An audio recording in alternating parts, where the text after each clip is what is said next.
धन्यवाद कार्यक्रम सञ्चालिकाज्यू।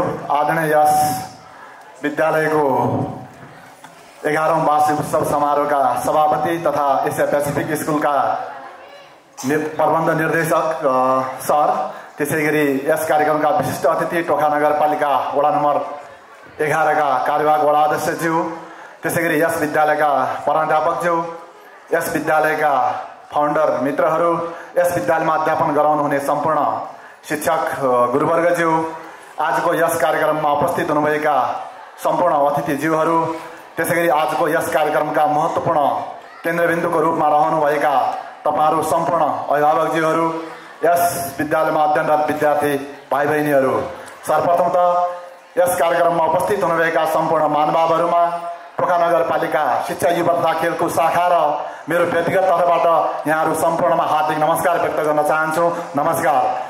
आज यस विद्यालयको 11औं अभिभावक दिवस कार्यक्रममा उपस्थित हुने अवसर प्राप्त गर्दाखेरि मलाई खुसी लागिराखेको छ। पक्कै पनि एउटा शिक्षा लिएको व्यक्ति र शिक्षा नलिएको व्यक्तिमा धेरै फरक देखिन्छ र एउटा जीवनलाई अगाडि बढाउनको लागि जसले सिपयुक्त शिक्षा र संस्कार सहितको शिक्षा आर्जन गरेको छ त्यो व्यक्तिले आफ्नो जीवनलाई सरल र सहज ढङ्गबाट अगाडि बढाएको देखिन्छ। आज हामीले हिजो अस्तिदेखि भन्दै गरेका शिक्षा भनेको यो हो त्यो हो भन्ने सन्दर्भलाई जोड्दै गर्दा आजको शिक्षा प्रवृत्तिमा आधारित, बच्चाको आवश्यकतामा आधारित हुनुपर्ने आवश्यकता देखिएको छ। त्यसैले यस अम्बेल किड्स स्कुलले पनि टोखा नगरपालिका अन्तर्गत रहेका शिक्षाका कार्यक्रमहरू नीतिहरूलाई फ्लो गर्दै अगाडि बढेको अवस्थामा अभिभावकजीहरूको जुन यो सक्रिय सहभागिता देखिएको छ, यो सहभागिता निकै उत्साहजनक र एकदमै बलियो देखिएको छ।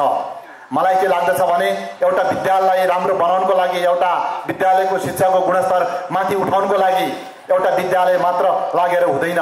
एकले थुकी सुकी सयले थुकी नदी बगी भने जस्तै हामी सबैले आफ्नो भूमिका प्रभावकारी ढङ्गबाट निर्वाह गर्ने हो भने पक्कै पनि हामीले अध्यापन गराउने, हाम्रा बच्चाहरूले अध्ययन गर्ने विद्यालय एउटा सशक्त ढङ्गबाट अगाडि बढेर एउटा बच्चाको शारीरिकदेखि लिएर सबै पक्षहरूको विकास सन्तुलित ढङ्गबाट अगाडि बढ्ने देखिन्छ। आजको दिनमा यो 21औं शताब्दीमा विज्ञान र प्रविधिको कारणले गर्दाखेरि शिक्षणका विभिन्न शैलीहरूमा परिवर्तन भएको देखिन्छ। हिजो हामीले परम्परागत शैलीमा अवलम्बन गर्दै आएको प्रवचन विधिको आज वैकल्पिक रूपमा चाहिँ बच्चाको आवश्यकता अनुसार बच्चालाई सक्रिय गराएर अगाडि बढाउनु पर्ने अवस्था तपाईँ हामीहरूको सामु सिर्जना भएको छ। हिजोका दिनमा हामीहरूले बच्चा विद्यालय जाँदै गर्दा बच्चाले आफूले ल्याएको प्राप्ताङ्कमा धेरै अङ्क देख्दाखेरि हामी खुसी हुने अभिभावक अब हामीले त्यो हाम्रो भूमिकालाई परिवर्तन गर्नुपर्ने छ। आफ्नो बच्चाले सिकेका ज्ञान गुणका कुराहरू, नैतिकताका कुराहरू, अनुशासनका कुराहरू के कति सिकेको छ भन्ने कुरालाई मूल्याङ्कनको माध्यम बनाउने हो भने पक्कै पनि एउटा बच्चा सफल, अब्बल र सक्षम बन्न सक्दछ। त्यसले एउटा समाजलाई आफूले सिकेका कुराहरूको देन दिन सक्छ। समाजलाई परिवर्तन र रूपान्तरण गर्ने एउटा महत्त्वपूर्ण आधारको रूपमा शिक्षालाई लिने गरिन्छ। आज हाम्रो देशमा जे जति परिवर्तनहरू भएका छन् ती परिवर्तनहरूको पछाडि शिक्षाको ठुलो भूमिका रहेको छ। त्यसैले शिक्षा बिनाको कुनै पनि समाज परिवर्तन हुन सक्दैन। आज हामीले भौतिक पूर्वाधारका कुराहरूमा देशलाई अगाडि बढाउँदै गर्दा त्यसको पछाडि शिक्षाको ठुलो भूमिका रहेको छ। सबै पूर्वाधार विकासका साधनहरूको आधारको रूपमा शिक्षालाई लिने गरिन्छ र शिक्षाको बेसिक आधारको रूपमा यो मन्टेसोरी कक्षालाई लिने गरिन्छ। यो मन्टेसोरी कक्षाको विकास द्वितीय विश्वयुद्धपछि विश्वभर फैलिएको देखिन्छ। यसले विद्यार्थीहरूको क्षमतालाई, विद्यार्थीहरूको रुचि र आवश्यकतालाई मध्यनजर गरेर बालबालिकाहरूको गति अनुसारको सिकाइलाई प्राथमिकतामा राखेको देखिन्छ। त्यसैले हामीहरूले विद्यालयमा होस् या घर परिवारमा होस् जहाँ पनि विद्यार्थी मैत्री वातावरण, बालमैत्री वातावरण हुनु आवश्यक छ। आज घरमा होस् या विद्यालयमा बालमैत्री वातावरण नहुने हो भने तपाईँ हामीले जुन फुल रोप्दैछौँ त्यो फुल राम्रो ढङ्गबाट फल्न सक्दैन। त्यसैले एउटा बच्चाको सर्वाङ्गीण पक्षको विकास गराउनको लागि विद्यालयको समय अपुग हुन सक्छ। विद्यालयमा बच्चा बस्ने भनेको एउटा औपचारिक टाइम तोकिएको हुन्छ, त्यसमा मात्र सबै कुराहरू सिक्न सम्भव हुँदैन। कतिपय कुराहरू घर परिवारदेखि लिएर साथी सङ्गतिबाट पनि बालबालिकाले सिकिराखेका हुन सक्छन्। त्यसैले हामीले बच्चाको सिकाइलाई कसरी र कहाँ जोड्न सकिन्छ भन्ने सन्दर्भमा महत्त्वपूर्ण भूमिका निर्वाह गर्नुपर्ने देखिन्छ। एउटा विद्यालय राम्रो बनाउनको लागि, एउटा मन्टेसोरी कक्षा राम्रो बनाउनको लागि अभिभावकहरूको महत्त्वपूर्ण सुझाव आवश्यक पर्दछ। एउटा मन्टेसोरीले आफ्ना गतिविधिलाई, आफ्ना योजनाहरूलाई विद्यार्थीमुखी, अभिभावकमुखी, सिकाइमुखी बनाउनको लागि अभिभावकहरूको एउटा सकारात्मक समीक्षाको आवश्यकता पर्दछ। यदि अभिभावकहरूले अहिलेको अवस्था नै ठिक छ, हाम्रा बच्चाहरू यसैमा खुसी रहेका छन्, उच्च प्राप्ताङ्क ल्याएका छन् भनेर खुसी हुने हो भने एउटा मन्टेसोरीले शिक्षणका शैलीहरू, तरिका र पद्धतिहरूमा भिन्नता ल्याउन, नयाँपन ल्याउन सक्दैन। त्यसैले हामीहरूले एउटा मन्टेसोरीबाट बच्चाको सिकाइको सर्वाङ्गीण पक्षको विकास गर्नको लागि फरक तरिका र पद्धतिको अपेक्षा गर्ने हो भने हामीहरूले एउटा मन्टेसोरी अथवा एउटा विद्यालयलाई सही सुझाव र सल्लाह दिन सक्नुपर्दछ। मलाई के लाग्दछ भने एउटा विद्यालयको महत्त्वपूर्ण जिम्मेवार अभिभावक हुनुपर्दछ। हुन त अभिभावकहरूले धेरै गरिराख्नु भएको छ, आफ्नो बच्चाका लागि सबैभन्दा बढी कसैले गर्छ भने त्यो अभिभावकले गर्ने गर्दछ।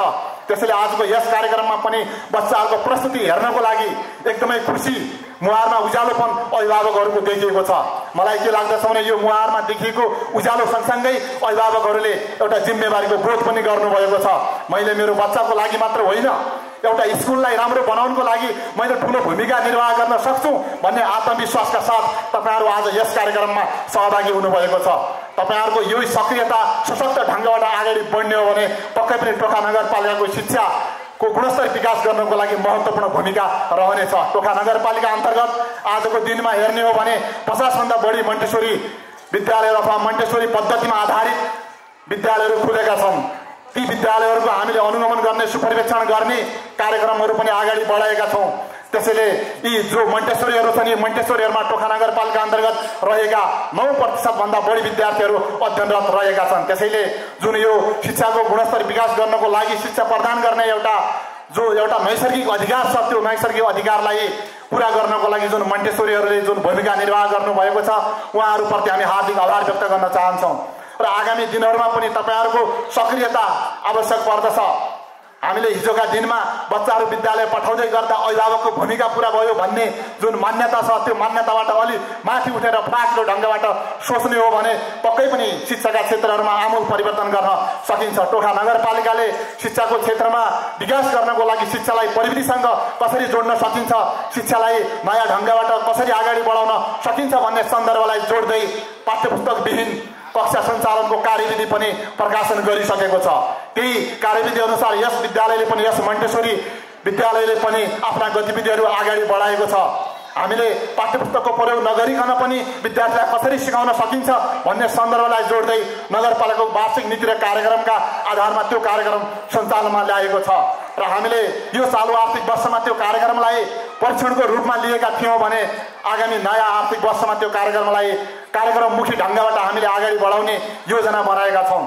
त्यसैले यो मन्टेसोरी शिक्षा भनेको एउटा बालबालिकाको रुचि आवश्यकतालाई ध्यान दिँदै उसको सृजनात्मक क्षमतालाई कसरी अगाडि बढाउन सकिन्छ, उसमा भएको जुन क्षमता छ, जन्मजात रूपमै ल्याएको जुन क्षमता छ, त्यसलाई विकास गरेर कसरी उन्नत ढङ्गबाट अगाडि बढाउन सकिन्छ भन्ने उद्देश्यबाट यो मन्टेसोरी शिक्षाको विकास र प्रादुर्भाव भएको देखिन्छ।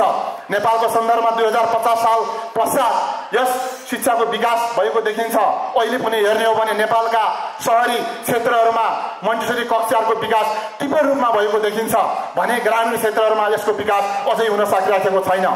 आजको दिनमा अभिभावकहरूको एकदमै व्यस्तता हुँदै गर्दा बच्चालाई 2 वर्ष हुने बित्तिकै एउटा मन्टेसोरी कक्षामा राखेर आफू आफ्नो काममा जाने प्रचलन पनि बढेको छ। यसो गर्दै गर्दा बच्चाले प्राप्त गर्ने सम्पूर्ण जुन पौष्टिक आहारका कुराहरू पनि जोडिन सक्छन्। एउटा बच्चालाई सक्षम बनाउनको लागि पौष्टिक आहारको पनि ठुलो भूमिका रहेको हुन्छ। यदि कुनै बच्चाले राम्रो सन्तुलित ढङ्गबाट शरीरलाई चाहिने मात्रामा पौष्टिक आहार प्राप्त गर्ने होइन भने त्यो बच्चाको सन्तुलित ढङ्गबाट विकास हुन सक्दैन, सिकाइको गति पनि अगाडि बढ्न सक्दैन। त्यसैले बच्चाको सिकाइको गतिलाई प्रभावकारी ढङ्गबाट अगाडि बढाउनको लागि पौष्टिक आहार महत्त्वपूर्ण पक्षको रूपमा रहेको हुन्छ। घरमा आज जङ्क फुड खाने बच्चाहरूको सङ्ख्या पनि बढ्दै गएको छ। आमा बुवाहरू काममा व्यस्त हुने, बच्चाहरूलाई भोक लाग्दै गर्दा बिस्कुट दिने, चाउचाउ दिने जुन परिपाटी छ त्यो परिपाटीमा पनि हामीले आफ्नो जुन व्यवहार छ त्यो व्यवहारलाई बदल्नु पर्ने देखिएको छ। आज धेरै जसो बच्चाहरूमा ब्रेन ट्युमरदेखि लिएर विभिन्न किसिमका स्वास्थ्य समस्या पनि देखिरहेका छन्।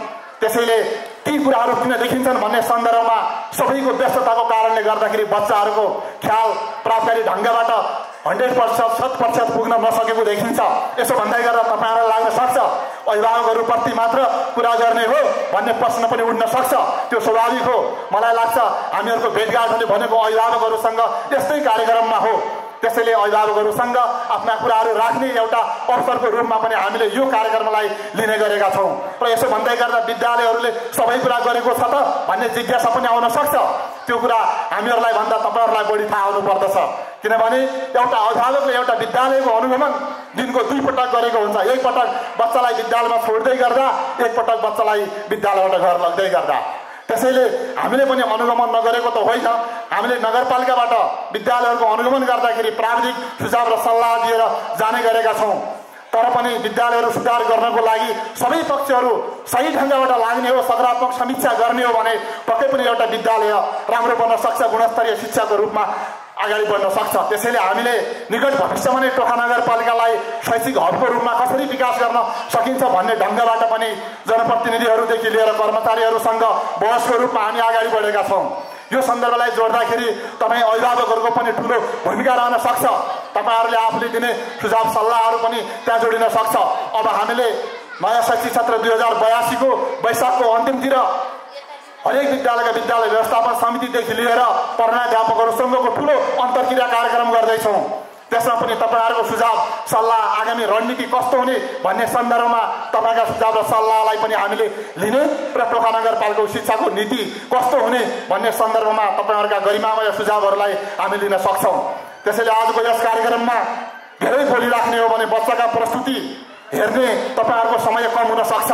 त्यसैले त्यो समयलाई मध्यनजर गर्दै म तपाईँहरूमा धेरै कुरा नराखिकन पक्कै पनि आगामी दिनहरूमा पनि तपाईँहरूको जुन यो सहभागिता छ यो अझ बलियो भएर सशक्त भएर एउटा आफ्नो बच्चाको लागि मात्र नभएर, एउटा विद्यालयको लागि मात्र नभएर सिङ्गो एउटा समाजको लागि, देशको लागि आमूल परिवर्तन गर्नको लागि ठुलो भूमिका रहनेछ भन्ने कुराको पूर्ण विश्वास गर्न चाहन्छु। र आगामी दिनहरूमा मैले सानो छँदाखेरि विद्यालयका यस्ता कार्यक्रमहरूमा सहभागिता हुँदै गर्दा सबैभन्दा बढी खुसी मेरो आमा र बुवा हुनुहुन्थ्यो। आज यस कार्यक्रममा सबैभन्दा बढी खुसी तपाईँ अभिभावकहरू हुनुहुन्छ। यो खुसी हुने अवसर यो अम्बेल कृषि स्कुलले उपलब्ध गराएको छ। त्यसैले तपाईँहरू सम्पूर्णप्रति म हार्दिक आभार व्यक्त गर्दै आउँदै गरेको नयाँ वर्ष 2082 सालको उपलक्ष्यमा तपाईँहरू सम्पूर्णको उत्तरोत्तर प्रगतिका साथै शान्ति र समृद्धिका साथ सरल र सहज ढङ्गबाट जीवन बितोस् भन्ने हार्दिक मङ्गलमय शुभकामना व्यक्त गर्दै तपाईँहरूमा बिदा हुन चाहन्छु। हस्त, धन्यवाद, नमस्कार।